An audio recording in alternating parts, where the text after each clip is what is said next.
Mapagpalang araw po sa inyo lahat mga kabangis. At ngayong araw po na ito ay samahan niyo ako na libutin natin ang buong mundo. Joke lang po, huwag niyo seryosohin. Dahil ang totoo po niyan ay nandito po ako sa may MRT Quezon Avenue Station.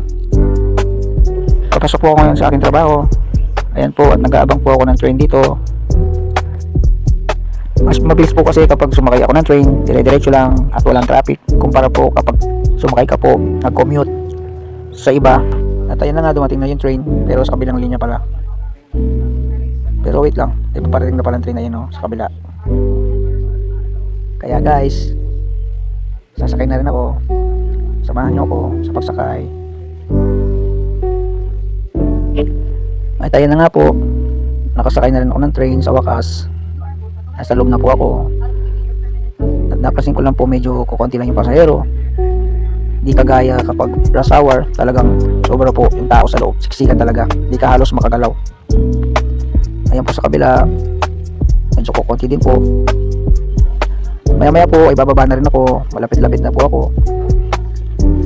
At ayan na nga po, nakababa na ako. Medyo siksikan po sa labas, pero hindi naman masyado. Pasakay na rin po ako ng escalator dyan. Napansin ko lang po parang may mga sumusunod sa akin na inok po sa likod. Ang dami nila. Wala, grabe, pala yata nila artista. Joke lang po, huwag seryoso eh. At heto na nga po mga kabangis, nakalabas na po ako sa may MRT station. At ngayon ay nandito na po ako sa may SM Ayala. At patuloy pa rin po sa paglalakad hanggang makarating sa paroroonan. At habang ako po ay naglalakad ay may napansin lang po ako na parang may nagsisigawan ulit. Hala, parang may sumusunod na naman sa akin. Joke lang po, huwag niyong seryosohin. At hindi pa yan, parang may nakakita sa akin at nakakilala. Ay, si ano to, artista? Si ano to, artista ito, si ano to? Uy, ito yung sikat na artista sa Pilipinas. Sa totoo lang po mga kabangis, ako po yung nahiya sa sarili ko dahil hindi po ako sanay na sinasabihan ng ganyan.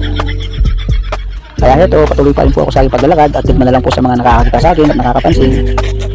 Kayo mo po bahala. At ito ay parang mga katanghisip lamang, huwag niyo pong seryosohin. Kaya ito, patuloy pa rin po ako sa aking paglalakad. Medyo malapit-lapit na po ako sa aking paglabas. At ito na nga po, nasa tapat na ako ng SM sa may labasan habang nag-aabang po ng masasakyan. Ayan po, si Manong nakatayo siya, nag-aabang din. Medyo may katagalan nga lang po yung aking pag-aantay dyan ng masasakyan. At medyo mainit din po sa labas.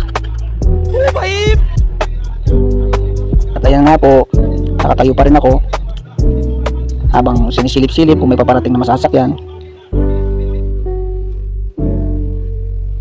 At ayan na nga po mga kabangis, at nakababa na po ako sa aking sinasakyan.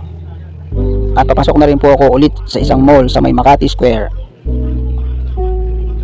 Ayan, patuloy lang po ako sa aking paglalakad.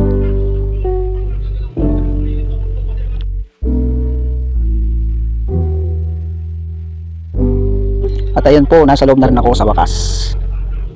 Medyo malapit-lapit na rin po. And then sasakay po ulit ako ng escalator paakyat. At samahan niyo po ulit ako sa aking paglalakad hanggang makarating po ako sa aking paroroonan. At ito na mga kabangis, sa wakas, nakarating na din ako sa aking trabaho. At ayan, may nagsasayaw na sa loob. Patingin-tingin muna, konting pahinga, at maya-maya lang po ay magbibihis na rin po ako. At ito na nga mga kabangis, nakapagbihis na po ako. Fresh na ulit ang inyong kabangis. Oh yeah. Ito nga po pala ang aking trabaho, ang ballroom teacher. Ikaw kabangis, anong trabaho mo? Paki-comment naman sa baba. Thanks for watching mga kabangis. Bye bye.